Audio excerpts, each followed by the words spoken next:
just a crazy kid, never went to school, always, getting himself in trouble. So I immediately latched. The Rev was definitely, my best friend. I started playing drums just for fun, like when I was about 5.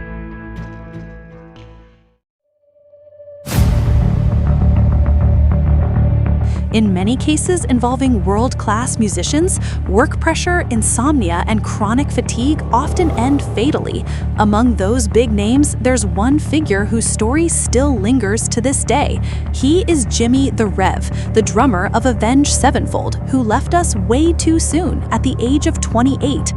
Tragedy tonight for a popular rock band based in Huntington Beach. Police say James Owen Sullivan, drummer for the band Avenged Sevenfold.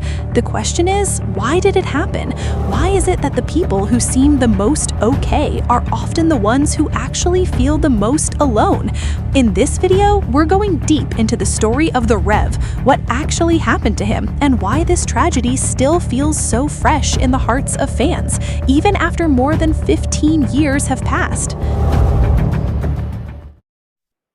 Jimmy Sullivan was born on February 9, 1981. Since he was a kid, he was known as an active and highly sensitive child. Whatever Jimmy felt, he felt it twofold. Happiness, fear, to anger, it all came in extremely intense versions. This is where the roots of everything began.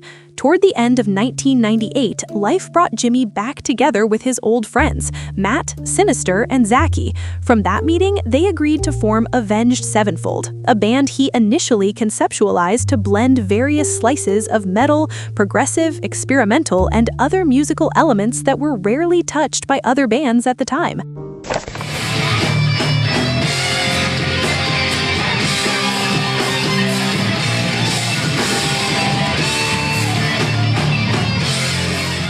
When Avenged Sevenfold formed in 1999, there was no big plan, no manager, and no major label. Just 4 young kids who believed that music could save them from a boring future.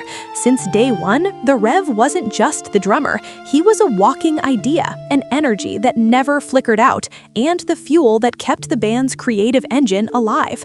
You could say the band grew not just because of talent or luck, but also thanks to the extraordinary creative contribution of the Rev.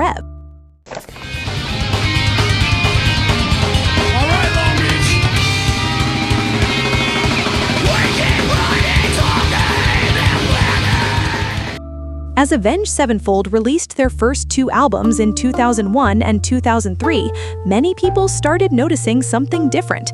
Every time Jimmy sat behind the drums, it was like 2 people were playing there. 1 body, 2 hands, but his ideas jumped around like a machine that didn't know how to stop.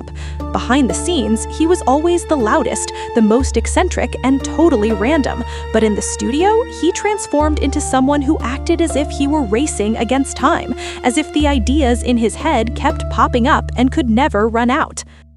Everything changed when the album City of Evil 2005 exploded. Fame brought happiness, but it also brought a dark side, an inhumane tour schedule. Between 2004 and 2006, the Rev's life turned into one long, non-stop line. Planes, hotels, stages, only 3 hours of sleep, and that repeated every single day. Slowly, he began to lose the most basic human ability, which is sleep.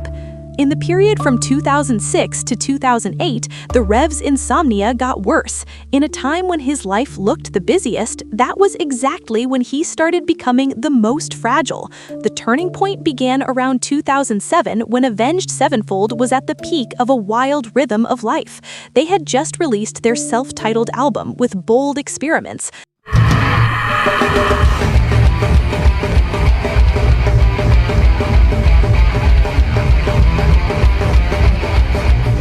As usual, the Rev was the figure behind many of the brilliant arrangements and concepts. After the album was finished, they blazed through tours in America, Europe, and Asia without any room to pause. The problem wasn't just physical exhaustion. The more urgent matter was that he couldn't stop making music inside his own head. The musical ideas piling up had to be executed immediately. If not, he would keep thinking about them until he became anxious and couldn't sleep. On top of that, there was the pressure of expectations to create something bigger than before. City of Evil was a massive success, and the self-titled album solidified their position. All eyes were on the next move, a new album that had to be more visionary, fast, and grand. As the primary spark for ideas, the Rev's body began to fail in keeping up with the speed of his brain. The other members started noticing small, disturbing changes. They saw Jimmy falling silent more often with his thoughts racing at a high speed, but no one realized that these changes were building towards something much bigger. In 2008, Jimmy's sleep issues turned into a medical condition that had to be treated. According to official reports and family statements, the Rev began using sleep medication to force his body to rest and anti-anxiety meds to quiet his mind. All these medications were legal and prescribed by doctors. However, daily use combined with chronic insomnia started taking a heavy toll on his body. His bandmates felt a shift that was hard to put into words. Jimmy would laugh louder than usual, but would sink into silence much faster. He admitted he was tired, yet still forced himself to practice drums for hours. His emotions were a roller coaster. Inside, the Rev was trapped between two worlds, the creative ambition to make his most personal album and a physical exhaustion that could no longer be hidden. He wanted to write music that was darker and more theatrical, a concept that would later become the blueprint for the Nightmare album. But at the same time, the sleepless nights made his mind blurry. He looked happy when talking about music, but seemed to collapse when he was alone. The greatest tragedy was that the Rev never wanted to admit he was exhausted, not to the band, his family, or himself. Music was his life, and he was afraid that if he stopped, everything would disappear. By late 2009, this tension reached its breaking point. The final months of that year were initially full of hope. Avenged Sevenfold was designing their next album. In November and early December, the Rev spent a lot of time in the studio discussing song structures, darker lyrics, and the 2010 tour plans. Creatively, he was at his most visionary point, but emotionally and physically, he was at rock bottom.